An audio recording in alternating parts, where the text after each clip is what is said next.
Good morning and welcome to Ask Dr. Doreen. I'm Shannon Penrod and look who's here. Good morning, Shannon. Good morning, everyone. That's Dr. Doreen Granpeesheh for those of you who don't know. And she is joining us remotely this morning. We are all still tired. We've been hit by a truck, Shannon, you and I. That's what I just said. We've been hit by a truck, but it was a good truck. We've been talking a lot to you guys about the All Ghouls Gala, which happened on Saturday night in the middle of the Dodgers game. It all worked out. It was packed. It was absolutely packed. We were sold out, and it was an amazing party. We have a video that we're going to show in just a second, but do you want to talk a little bit about the party itself and what it was for, Dr. Granpeesheh? Of course, yeah. The party is our annual fundraiser for ACT Today, Autism Care Today, and so we're very happy because it was packed. We sold out. We have to shut down registration, and hopefully once we've gone through everything, we will have raised a lot of money for kids on the spectrum. So ACT Today, of course, gives grants to families for all sorts of needs. And we're very proud of it. It's, I think, going on to its 20th year. So just really happy. The party ended up being fantastic, and everything that we thought might go wrong did not. So I'm very grateful that things worked out. Yeah, I don't know if you know that just a mile away they had a massive power outage that lasted most of the night because of a car accident. Wow. It was like a mile away from the party. So can you imagine? That would have been not fun. Oh my gosh. But it was a great party, and I love Rachel Bird calls it the party with a purpose. Yeah, and I love that. So it was really wonderful, and Chris was able to take some footage and very quickly get it together. So we've got a short clip that we'll show you so you can guys see how off the chain it was, as the young people used to say. So take a look.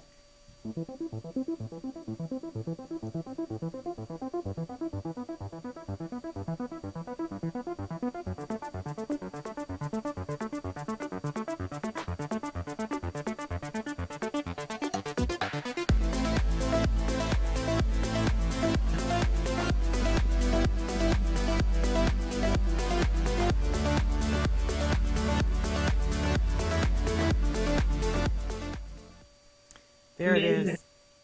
And there you were as Gene Simmons. Yes, yes. I love that Chris had the chance to actually get that footage. That's great. Yeah, absolutely.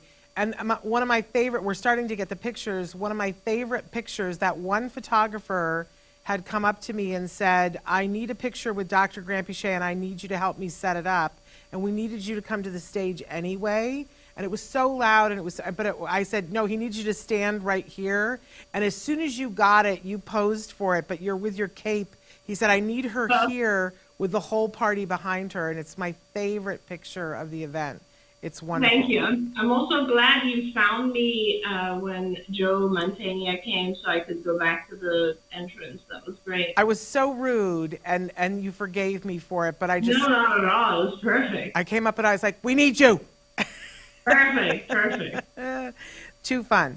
Well, we'll be sharing more about that, you guys, but thrilled that we're saying hello to Rodney, and we're saying hello to Manuel, who's joining us from Asperger Autista Internacional, Mexico. So wonderful to have you in the house. We are live right now, you guys. It is, oh my gosh, it's almost Halloween. It's Tuesday, October 29th, 2024. We're here with Dr. Granpeesheh. As you may have heard me say, she's a true expert in the field of autism.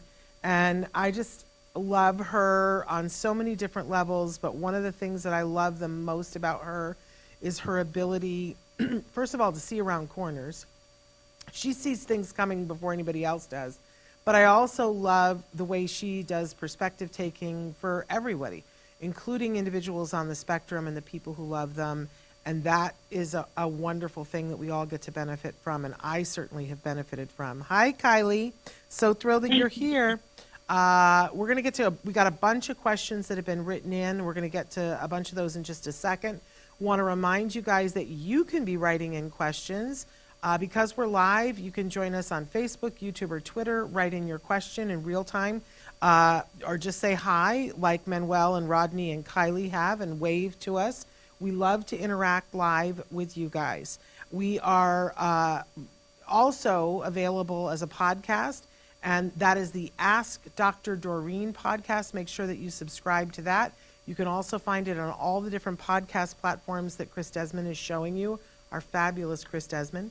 Want to remind you that when you download the free podcast, wherever you get your podcasts, you're going to hear advertisers on there, and I hope you embrace them because that's why it's a free download for you. It's a free podcast. Now, if you don't want to get the advertisements on it, that's easy to fix. You can just go to glow.fm/autismlive. When you go there, you pay $5 a month, and you get absolutely everything that Autism Network does, including Ask Dr. Doreen, for just a low $5 a month, and you get it ad-free. So we hope you'll check that out. That's glow.fm/autismlive.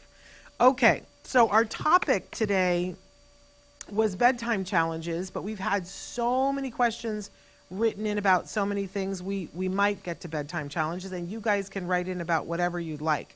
But I especially want to shout out, because I know that they're here join with us, that we have a parent who has written to us from Dubai, who has been a big fan of the show and a big fan of yours, Dr. Granpeesheh, for quite a while. They're getting good ABA support in Dubai, and they had a question about blood tests, which are good to do for kids on the spectrum. Her daughter will have general anesthesia coming up, and her anesthesiologist, I don't know, is all for taking the opportunity to do some blood tests just before the anesthesia is started, so that she won't remember it. And she has a list from her pediatrician of tests that they're going to do, but she wants to know if there are any tests that you would also think that would be good for them to do while they're doing this. And she said, I totally understand this is not medical advice, which I didn't give that disclaimer, because Dr. Granpeesheh can't give medical advice in this format, even though she is brilliant and there is no one that I would trust more than her. In this format, she can't do that because it wouldn't be fair to her or to the individual that she would be giving information about, right? You don't have enough info for that. Absolutely. But I think there's no specific blood test for autism per se, right? But there are a lot of blood tests that you might want to do because you'd like to see other possible conditions that may or may not be present in your child. And of course, that's very important, because if you find out other things that are going on, you can definitely work on those other things, and they will help your child one way or another. So there are a set of tests, and it's great that you have the opportunity where the child is actually asleep and that you can draw blood for these things. So any kind of, I guess, some of the things that I'm going to go through are things that might be useful to your child. Obviously, we always want to know if our kids have any kind of vitamin or mineral deficiencies. So particularly, there is research that shows that some individuals with autism have vitamin B and D deficiencies, especially vitamin B6 and 12. So it would be important to do any kind of testing to see if the child is deficient in any areas, vitamins or minerals. So that's one thing you want to look at. You definitely want to look at metabolic and mitochondrial functioning. So that would be a blood test for lactic acid or pyruvate or amino acids. And those can give you a lot of information about your child's metabolic functioning. And as we know, there's all kinds of variation on metabolic functioning in autism. So it would be one of the things you'd want to look at. In general, I think it's always important to look at thyroid functioning. And so there are blood tests, obviously, for TSH or T3 or T4. Those are all thyroid tests. You may want to, depending on exposure, depending on the age of your child, you may want to, actually, if you're in Dubai, I do recommend this for sure.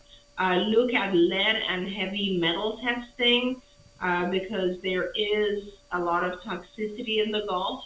There's a ton of construction going on over there all the time, and there's a lot of fumes and so on from the oil. So I think it would be very important to do lead and other, mercury, heavy metal testing. Then, of course, we are always interested in looking at, food allergies or sensitivity panels. That can be done with blood tests that is probably a little bit more accurate than anything else. So just looking at food allergies, that would be very good.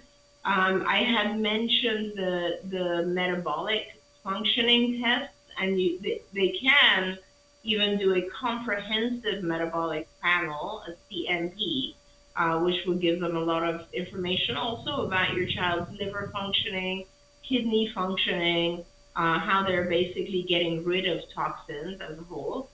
And then sometimes parents are interested in finding out about essential fatty acids and whether the child is deficient in any of those, because of course, essential fatty acids or omega 3s, omega 6, those are the things that contribute to brain health.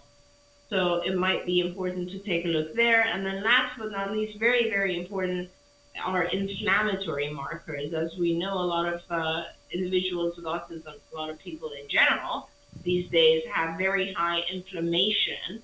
And so the tests for inflammation are things like C-reactive protein, which is the CRP, or homocysteine. And there are a lot of other tests that can be done just to look at inflammation.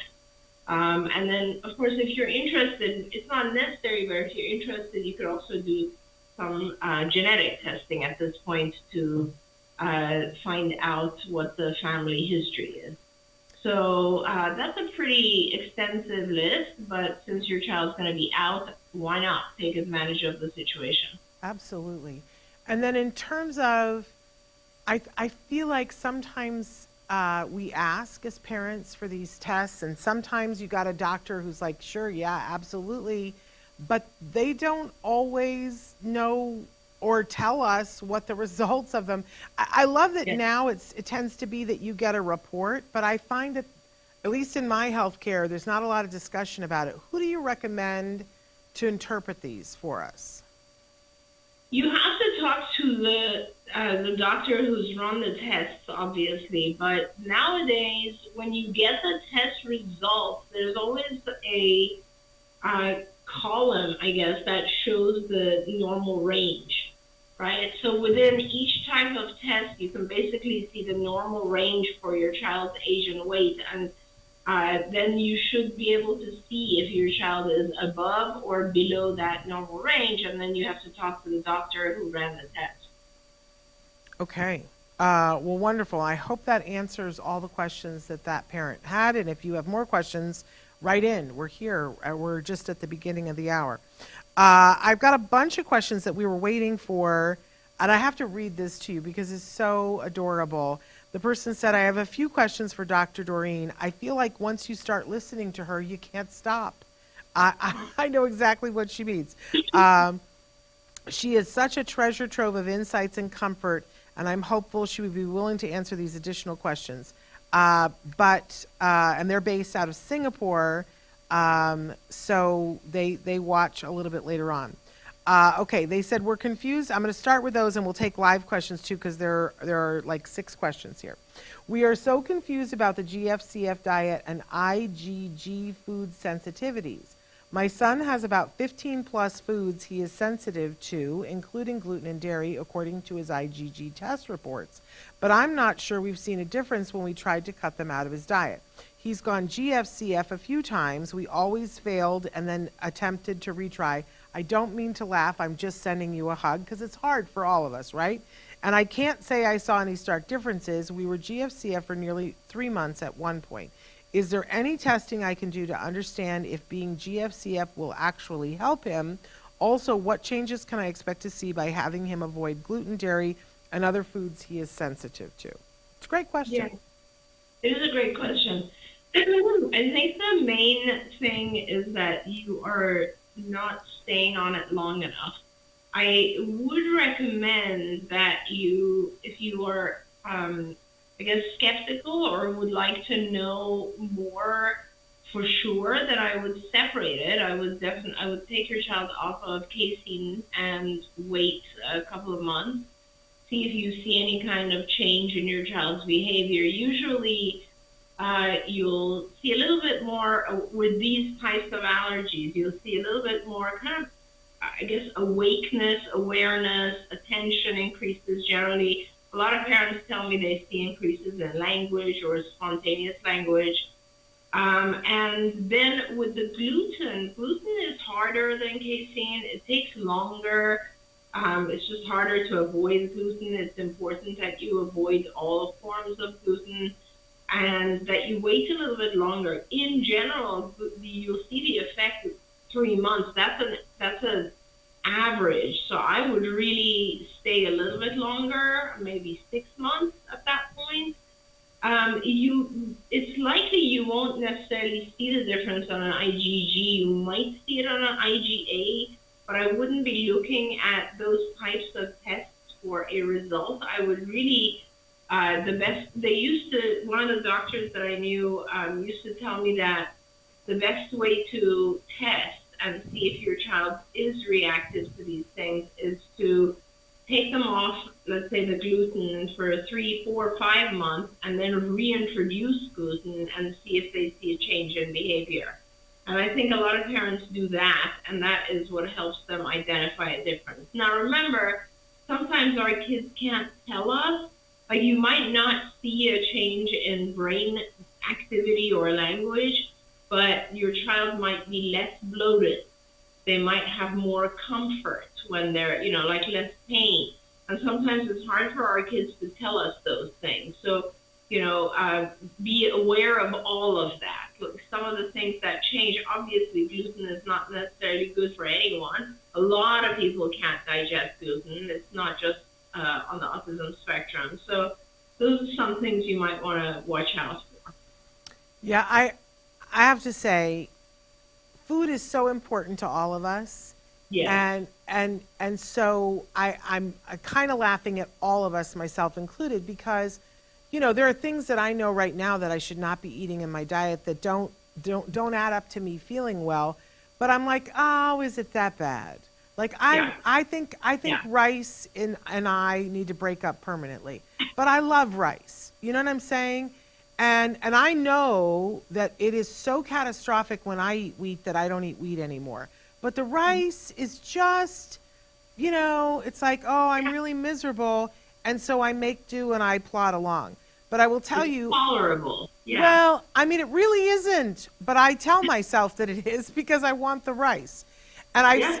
I don't want to tell there's a dear parent that you and I both love that I remember. They were the ones who got me started on the gluten-free diet.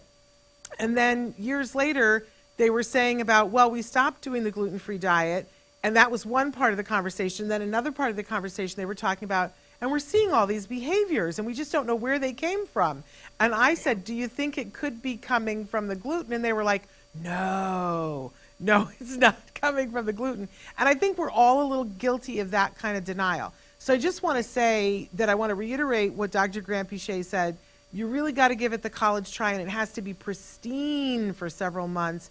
And then any good allergist will tell you, you do a challenge. And we've done this with dairy, and it makes it very clear where you say, okay, I'm going to eat a substantial portion of dairy at least 3 times a day, and then I'm going to see how I feel at the end of the day. You don't just have a little bit of dairy and go, oh, I feel a little off. It's okay. You have, unless you think they're going to have an anaphylactic reaction, which is a different thing, but instead of just going, oh, we had a little infraction, and it makes a difference because then you go, oh yeah, I really don't feel good. So this thing really is not good for me. But that takes a strength of character that I don't always possess. So for myself, let alone for my child. I have discussions with my son right now because he was gluten-free, casein-free for so long. And, you know, he is an adult now and he makes choices for himself and he chooses what he's going to eat. But we will laugh sometimes. He's like, oh, I can't have dairy again for another 6 months. And I know. and I'm like, your choice, pal, your choice. Yeah. So anyway, it's hard to say no to certain foods, but there's so many other things you can have now instead of dairy and instead of gluten. It's kind of Yeah, crazy. there's so many choices now. Like back then, like when this whole thing, like what I was to say 15 years ago, if you wanted to go gluten free, it was really, really difficult. I Yeah. mean, some of our friends in other countries, I actually had to like take gluten free options for them because they really couldn't get those things there. I love for the And, last 5 years, whenever I'm going to a get together or whatever, I'm asked now to bring my baked ziti, and I have it in these big catering things, nice. and I bring baked ziti, and it's the noodles and the sauce and all the cheese and the cheese inside and the cheese on top and everything, and I bring it, we put it there, and people eat it and go, oh, I'm trying to be so good, and I'm trying to be gluten free and dairy free and whatever. And I always say to them, yeah, that's gluten free and that's dairy free. They go, no, no. I have family members who are not gluten free, casein free, request it. So That's there's all kinds of things. We had cheesecake not that long ago, gluten free, dairy free. You're like, what? wow. Anyway, then the next question they had was, have you heard of the Nemechek protocol and what is your opinion on it? No, I'm not familiar with that protocol. Well, Nemechek protocol was pretty big when Jem was little. It's pretty strenuous, I have to say, because there was the Yasko and there was the Nemechek, and we were working with a different Dan doctor, so we did not do the Nemechek protocol. But if you guys want to know more information about it, go look on Taka's website. They'll tell you all about it. Are there any specific supplements that have shown to reduce perseverations, verbal stimming, and obsessive interest and help kids' social interaction improve? A whole bunch, and it seems, I have a whole bunch, and it seems almost all claim to support directly or indirectly with these things. Yeah. So, I mean, I wish there were because you pretty much named most of the symptoms of autism. So, Right? it doesn't quite work like that. I don't know how to explain that. So, some of the behaviors, so let's say, Shannon, if you don't mind going through that kind of list again, because some of Absolutely. those are dependent on others that were named. Yes. Reduce perseverations, So verbal. perseveration. So if we can talk about each of those one by one, because Yeah. perseveration generally is we look at perseveration in the same way that we look at compulsion, and it's kind of a when you look at obsessive compulsive behavior. The idea with obsessive compulsive is that you have a thought, an obsession, and then you carry out a compulsion, an activity that helps you gain control of that thought. Okay? So you have a thought that there are germs everywhere in the world, and then you compulsively wash your hands in order to get control over that thought of germs. So we think of perseveration or ritualistic types of behaviors the same way, in the sense that they are control behaviors. They're behaviors that the individual is engaging in order to feel like they have control over their environment. Whenever you start talking about having control over your environment, what you're really talking about is anxiety.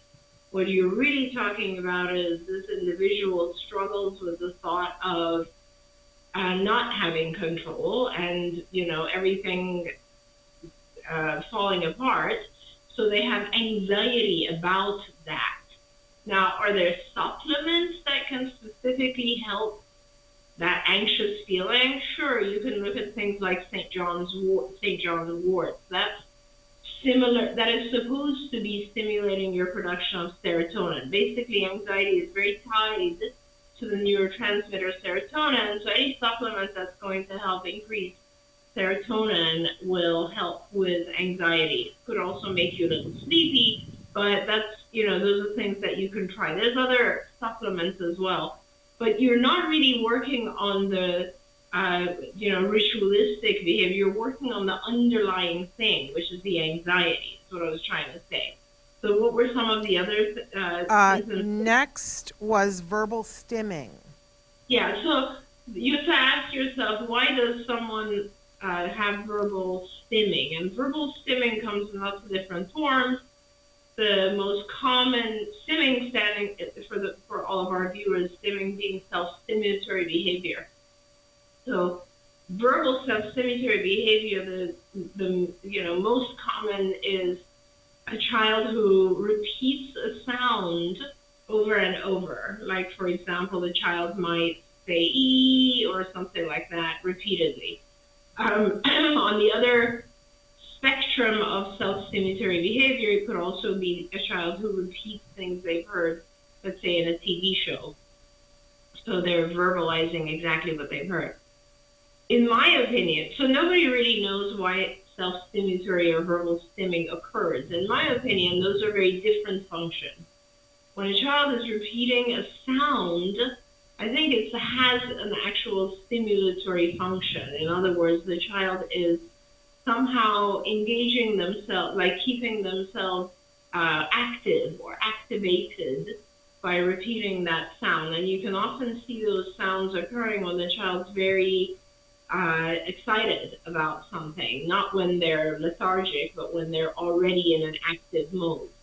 Repeating things that the child has heard, conversations, for example, I think has a completely different function. I think the child's trying to interact. A lot of kids will take sentences from things they've seen and try to use them. And I think that's a form of trying to interact. So those types of things, any kind of verbal actual interaction is not something you want to reduce to begin with, right? The verbal self-stimulatory behavior you might want to reduce because it's blocking the child from engaging in language. It's obstructing the child's learning of language. Are there supplements that can work on that sort of thing? I think any supplement that's going to help with awareness, with brain activity. I think a lot of people report that putting their child on essential fatty acids or cod liver oil, that kind of stuff tends to make their kids a little bit more aware, a little bit more verbal. But I don't think that you can say the supplements directly influences language. I think supplements just, help us be a little bit sharper, a little bit more aware, a little bit more able to learn, and therefore they can affect our behavior that way. There we go. We're saying hi to Rosie. Rosie has joined us, so that's wonderful. The next question, my child will move his hands a lot when he's not excited, or in a noisy social environment. I don't see this kind of stimming behavior much when he's occupied at home. Since we can't keep him occupied throughout the day, what can we do to help? If this mainly happens when he experiences the feelings I've mentioned above, should we be looking to treat the underlying causes, which is what you just talked about, teaching him how to deal with a busy environment, for instance? Or could this just be a habit which could be worked on through ABA? So the answer to it is both yes, and they're not contradictory. So it can be a habit, but you still want to be able to help the child establish other habits during busy environments, right? So there are some habits that what is a habit to begin with? It's just a behavior that has occurred repeatedly, and now our body, our physiology, our mind has gotten used to performing that behavior. So yes, if your child is particularly starting to do hand movements or any other kind of thing that you feel doesn't allow them to fit in or may stigmatize them in some way, or for whatever reason is something that needs to be reduced, then yes, you can help the child gain control of it. So they should first become aware of it, aware that they're doing it. Secondly, you should help the child identify ways that they can break that habit. So being busy is one of those ways, right? Being busy is a way that interacts with or obstructs the hand movement. So that's one tool. Other tools could be engaging in activities that otherwise use your hands, like crafts or writing or holding an object in your or putting your hands in your pocket. There's lots of different things you can do. And so, yes, those are all tools that will help the child break that habit. And as the child gets better about that, then certainly you can also practice those in noisy environments where the behavior is more likely to occur. I just want to roll back over something you said, because you said if it's preventing them from being able to do something else, if it's Right. causing them to be stigmatized, and I just wanted to highlight that, because I do see sometimes parents get so overly concerned about something that they start targeting those kinds of behaviors when it isn't even necessarily an issue. I just want to point, and I didn't mean to do this deliberately, but when I asked the question, then I found myself doing this, Yeah. and no one said to me, "You need to stop that, Shannon." I'm sure that if we had a producer, they might say, that's maybe not useful, but really, probably not even that. So I just want to point out that it isn't all hand movements are bad or a No, problem. absolutely. Right. So, I mean, we all have these habits. I remember, like I don't have a pencil. Like if you had let's say a lot of people will hold a pencil and do this, right? Yeah. And that's a very, very normal thing. No one's going to think that's odd. A lot of people will do that. So these are habits that we've kind of become accustomed to. But if I'm doing something like this, people are not going to be accustomed to it. It's going to stigmatize me. It's going to prevent me from seeing things that are in my environment. Then it might be a problem. So really, you have to always establish whether or not the particular behavior that you're focused on is taking away from the child in some way. Yeah, absolutely.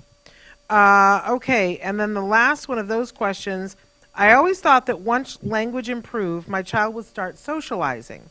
My child has decent language for an 8-year-old, but does not care to interact with people, not even his siblings, not much at least. Could this be related to something else, like feelings of anxiety or low self-esteem? These are great, amazing questions. I mean, it could be anxiety, but I don't think your child necessarily has anxiety around their siblings potentially. So, and it just could be personality. I mean, this this is one of those things where I don't think you need to really worry about it too much. I would make sure that that your child has interests. Let's put it that way. We tend to engage and interact with others about our own interests, and we tend to find and seek people with whom we want to interact who are also interested in the same thing. So make sure your child has some interest. I mean, this is actually a very important thing, Shannon, that a lot of times we don't pay attention to. I remember reading a lot of studies that showed that people with autism tend to not have leisure activities, and more so than any other disability at all, right? So, like, we really do need to pay attention to leisure activities as well, and make sure that our kids have things that they're interested in, that they do that are relaxing, calming, enjoyable, things that they can do with others where they can socialize. So as long as, because it's not about the skill of having language, it's more about the environment and the having the opportunity and the desire to interact, right? And that will occur if, let's say, your child is interested in something like, I don't know, craft or robotics or whatever it might be. Believe me, they will use their language a lot more in that kind of scenario than, let's say, engaging with the family who might be talking about something the child's completely not interested in. So I really think it's more about finding your child's interest and nurturing them. I always think about Temple Grandin when she talks about when people make small talk, that it Yes. drives her absolutely bonkers. She's like, I don't understand why people say like, how about the weather or how about the Dodgers or she's like, what am I supposed to say to Yeah. that? She said it's so boring, it's so stupid. And she said it just literally makes my skin crawl when Yeah. people try to make small talk because she said it's of no use to anybody. And I'm Yeah. and I because you always say, it has to be fair. And so the question I find myself always asking is when somebody says, well, my child doesn't want to do X, Hmm. whatever X is, I go, my first question is, what's in it for them? Yeah. And And I think the second question is, so what? You know what I mean? Like a lot of times, excuse me, we have to ask ourselves if the battles are worth fighting. yeah, You know, yeah, is it really something that, like, if the child, as you said in this scenario, Shannon, what's in it for them? If the interaction of the family and the siblings is not of interest, they're not going to interact, no matter how much language they have. And sometimes that's what you need to work on is just having the child have some level of expertise in different things so they have more interest. yeah. And it's got to be something to make it worthwhile for them. And I've lied. There was one more question. My 8-year-old wakes up lethargic in the morning, not very interactive, and a bit stimmy. He is a different person at night, usually more conversational and focused. Could this have a scientific explanation? Could there be a way to treat this? Yeah. So I do think, well, first of all, I mean, it sounds like if he's a little bit more active at night, he might not be getting enough sleep. Make sure he's getting enough sleep. But I would suggest to see a physician and just make sure that you're okay on the on vitamins and minerals. This could be something as simple as an iron deficiency. I don't know. You really should check blood and make sure that your child is good with all vitamins and minerals. That does tend to make an effect on energy levels and when we are tired.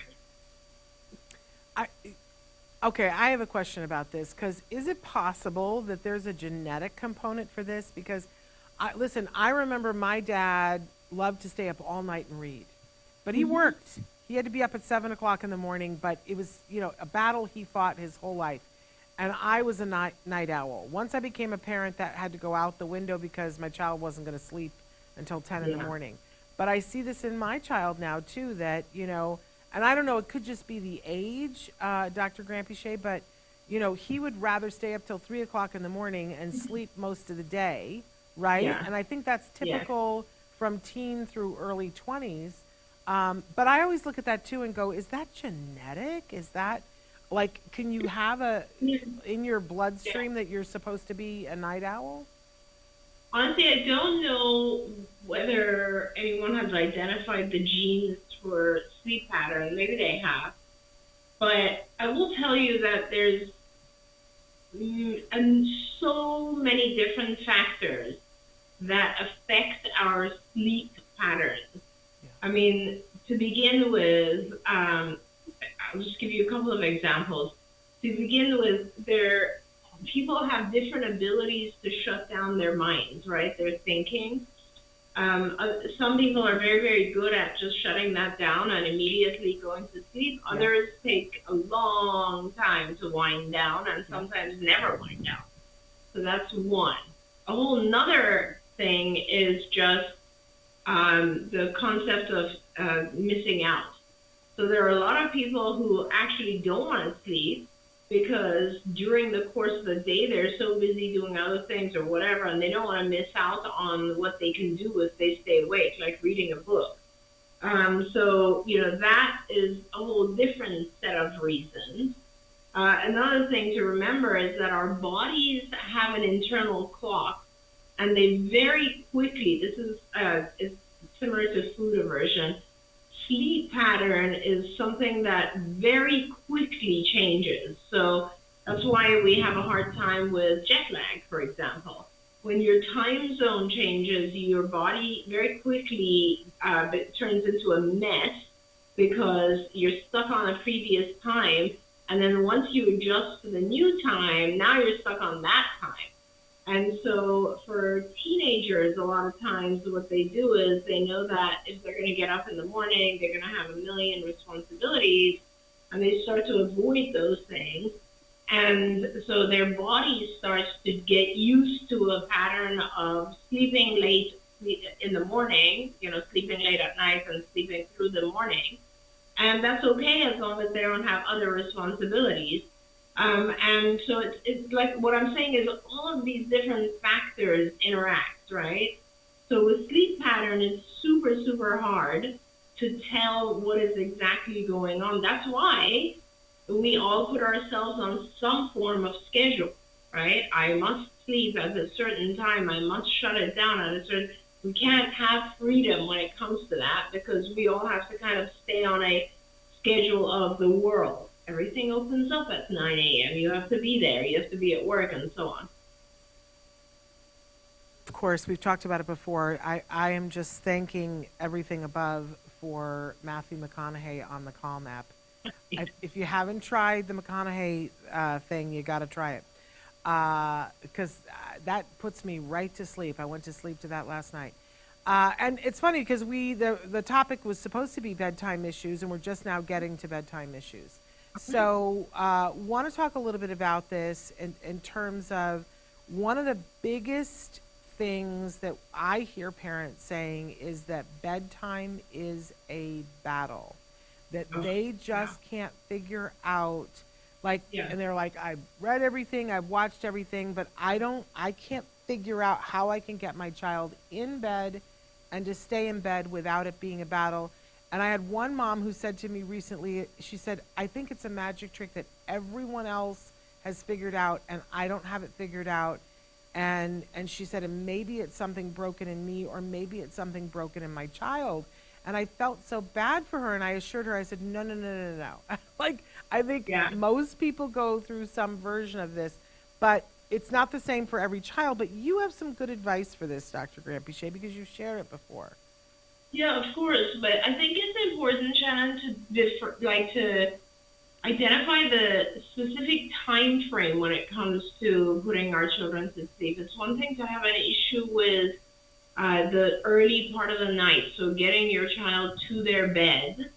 It's a different thing to talk about staying in bed. Yeah. So we can separate those things. I do think that it's not as hard as we feel. We feel that it's very hard because it's often we're tired as parents, right? And we're like, oh my God, please, here comes the fight again.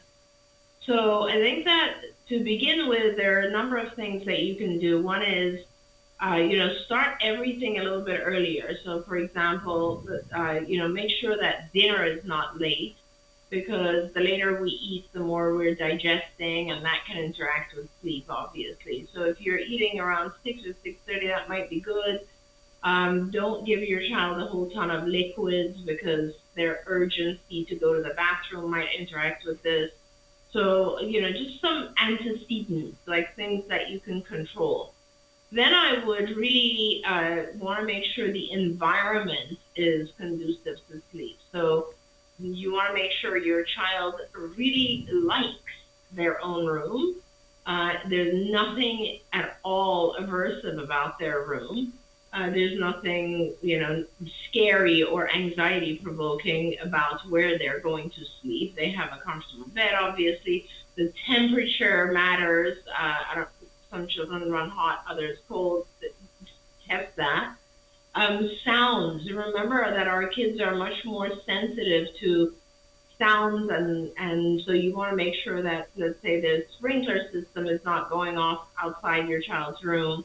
A lot of parents report that their kids do much, much, much better when there's a sound machine in the room, which I use air filters for that. I don't have a sound machine, but I have an air filter in every room, and Let me tell you, it's incredible. It's a white noise. Basically, it blocks out all other sounds. So that is a really good thing. And then darkness. Remember, we produce melatonin when it's dark. We cannot produce melatonin when our eyes receive light.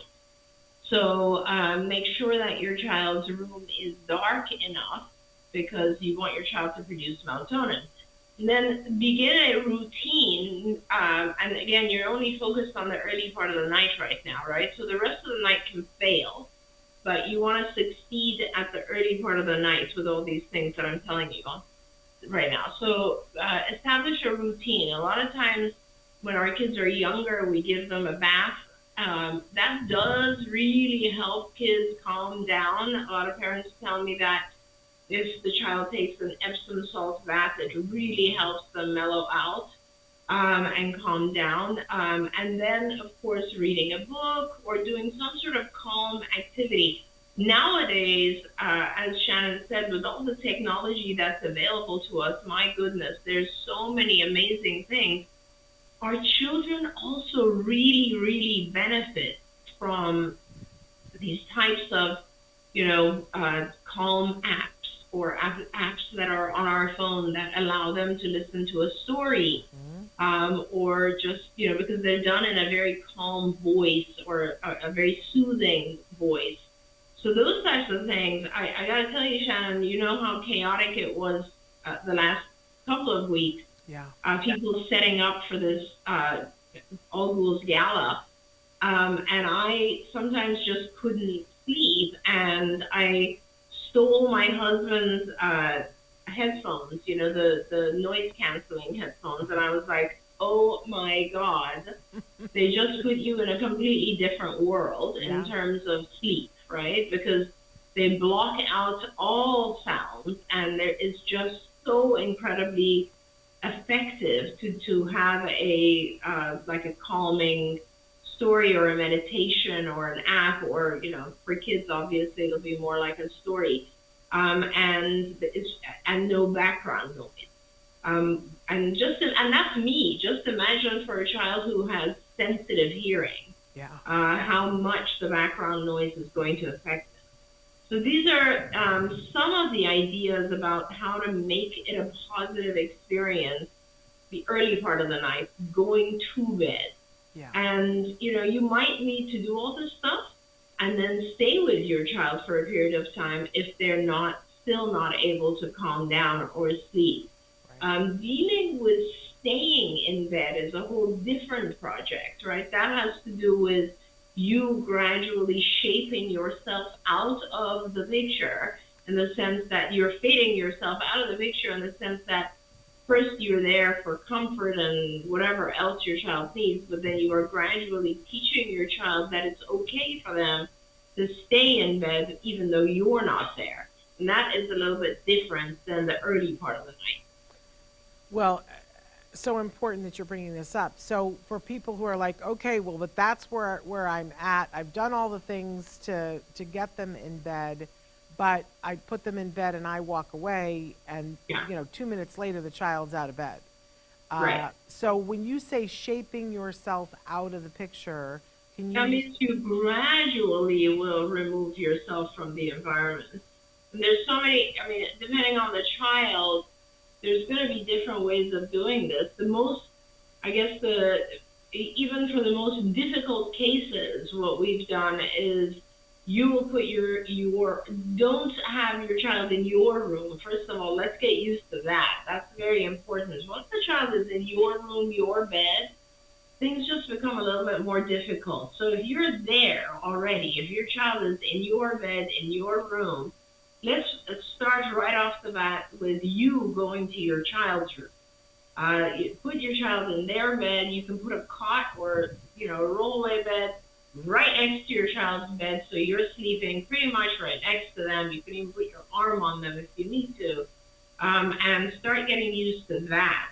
And as that occurs, then on a very gradual schedule, and really depends on your child, gradually move your cot, your bed, away from the child's bed so that there's a space. another week goes by, a little bit bigger space. This is a process that you do very gradually. So it's a shaping procedure, but it's over time, right? And so that your child is not panicking. You will reach multiple stages where the child will say, "Oh no, you're too far," and you'll say, "No, no, it's good, don't worry." There's so many things, like for instance, if your child feels that you're still too far, like you are too far away, you can have a rope and your child can hold on to one end of it, and you can hold on to one end of it. You can give your child stuffed animals or things that'll help the child feel very comfortable.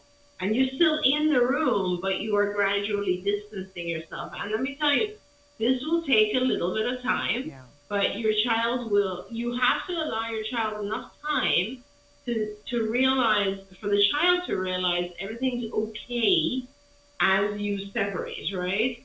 And then you'll eventually be at the door, and you'll eventually be right outside the door. And once you're at that phase, I think what happens most often is kids, usually, if you do this slowly enough, a lot of kids they won't follow you. But if your child does start to come looking for you, that's when you have to start telling the child, no, you need to stay in your own bed. Yeah. And you just prompt them back. And if your child becomes very anxious about it, you can take a step backwards. That's not a big deal. You can, go closer a little bit, but eventually the goal is to fade yourself out. Yeah. And it's difficult for parents to do this, because it takes a lot of energy and time, right? The other faster way of doing it is called flooding. And what you do is you essentially just have your child in their own room, and they will have a hard time, and they might scream and cry and so on. But some parents prefer to do flooding because it's a much, much shorter period of time. They essentially will just keep returning the child to their room, telling the child you have to stay in your own bed, and leaving. And it is shorter. Children tend to kind of escalate their behavior, and then they give up faster. But some parents don't want to do that because they think that it might be traumatic, and they prefer to do the shaping kind of fading procedure, which is a little bit longer. Well, and on both sides there are problems, because if you're doing the flooding, which I wouldn't want to do, but if you're doing that and you're allowing your child to scream, scream, scream, but then a half an hour later you get so tired that you give in, then you blew the whole thing. The worst thing you could do, yeah. Yeah, you blew the whole That thing. is the worst thing you could do, is to allow your child to really escalate and then give in. Because now what you've taught your child is to escalate, Yeah. And it isn't easy, you guys. Let me tell you, like, I have been doing behavior therapy my whole life, and with my youngest child, who is now, thank God, 23, when she was little, she just refused to sleep. And it wasn't that she refused to sleep only. She also wanted to wake everyone else up. And she has two older siblings. So basically, I've been there. I know what you guys are talking about. I was really tired, and I would sit outside her door, and I would just cry because I was so tired. Yeah. So it's not an easy process. I think it's important to just keep repeating the more important parts of it, which is, okay, have I made sure that it's quiet? Have I made sure that she's comfortable? Have I made sure the room is dark? Have I given her things that are comforting? Have I done these things? And then just assure yourself that you're doing the right thing. Yeah. And take turns. If there are two parents involved, it would be helpful to take turns. Absolutely. And I always say around this time of year, because I think on the other side, for the parents who are doing the gradual thing, I think we try to rush it as parents. Yes. And the example I always give is this time of year, and I think it's 2 weeks, a week from Saturday, that we'll set the clocks back. And we'll all be messed up for a week. And I always point out to parents that, when it's super gradual, that the time the sun sets is like, 3 minutes a day earlier for 6 months, and we don't have a hard time. Like, all of a sudden we'll go, oh, it's getting darker earlier. Oh, it's darker later. and we're okay. We make it Yeah. through that transition. But when we change it by a whole hour, like people, they've documented people get in more car accidents. People are Yeah. messed up. They're like, what am I doing? They're forgetful because too much changed too quickly. Yes, So I that's always right. try to remind all of us we got to go slow if we're taking the slow method. And I don't want to forget to talk about things you can do that are not necessarily behavioral, right? So, first of all, diet matters. Like, make sure that your child is not getting a lot of sugar. Oh, yeah. Those types of things can actually significantly impact the child's sleep. Sugars, kids who are allergic, if they're having foods that like red dye, other types of things can absolutely impact relaxation and sleep. I also want to say there are certainly supplements that can help sleep, like melatonin, as I mentioned.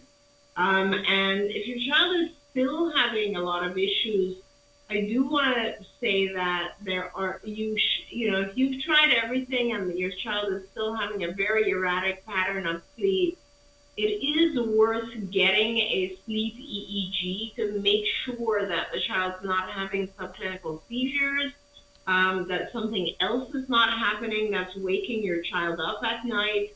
You know, we don't want to overlook those types of things as well. Yeah. And I always think about the doula that I knew who had the most amazing, she raised the most amazing young men. And we'd always look, they were just so well behaved. Obviously, they weren't kiddos on the spectrum. But I remember saying to her, how did you do that? And she said, oh, I run them like dogs during the day. Yes, And, yes, exactly. and she said, and she was a doula, and she would say when people will come to me and they'll say that they're having problems getting their kids to sleep, she said, I always ask them, is it that way when you take them to Disneyland? Or do they come home and they're hard to put to bed when you go to Disneyland? And the parents would always go, what are you talking about? No, they come home from Disneyland, they're exhausted, and you pour them into bed. And there's no discussion, and they don't get back up, and that's it. And so Yeah. her point was, let's get them in fresh air, taking your kids for a hike, getting them on the jungle gym, making them climb up and push themselves up and do all of those things is really important. And I always try to remember that, because that's not my first thought always. Well, and we are also used to just letting our kids kind of sit and do activities either on the computer or TV or, so immobile.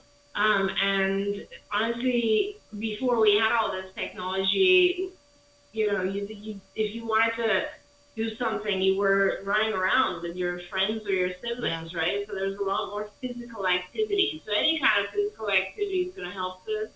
Yeah. Absolutely. So I think that's a very, very good point, Shannon. Well, the doula taught it to me, so there you go. We're out of time, but I think we got to all of the questions that one mom had written in, and I'm glad that we had the opportunity to do that. Saying thank you to Rodney and Manuel and Kylie and Rosie for writing in. Thank you, Dr. Granpeesheh. I think we want to wish everybody a happy and safe Halloween. Absolutely. And certainly, I want to encourage everybody, don't overdo it with your kiddos at Halloween. We did a show earlier this month about if it's one house that you go to, it's one house. Yes. But this expectation of we got to trick or treat for an hour may not be the thing. Do you have any last minute thought on that? Yeah, I mean, this is a hard time for our kids, the holidays in general, especially since we've been talking about diet.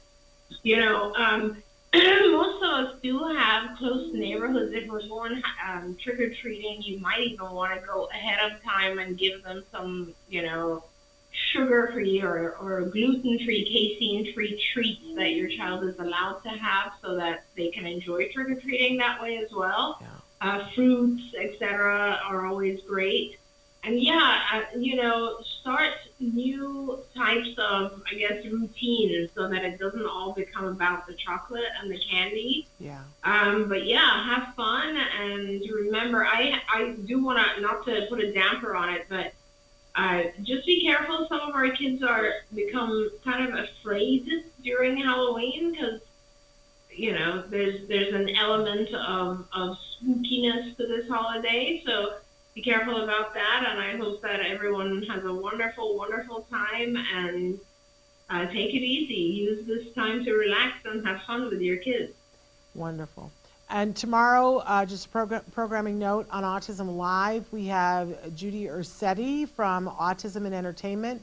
She's specifically coming to talk with us about what she has discovered about how many people in the autism community are adults who are afraid to work because they're afraid to lose their Social Security benefits, and what her organization is trying to do to shed some light on that and maybe change some policies, legislature of that nature, because it's a real issue. And the numbers, I said, I'm not going to be surprised, and then I was surprised. So it's very high. So a huge issue that we want to help her to overcome. And she's also going to give us an update on autism and entertainment, what they've been able to accomplish in the last few months since their big conference, which you helped sponsoring their research. And so we're going to be going over some of that on the show tomorrow on Autism Live. So anyway, so until then, I want to, send all of you a hug and give your kiddos a hug too, and we'll see you tomorrow. Bye-bye for now. Thank you, Dr. Granpeesheh. Thank you, Shannon. Bye, everyone. Bye-bye. Don't forget, you can watch Ask Dr. Doreen live every Tuesday morning at 10.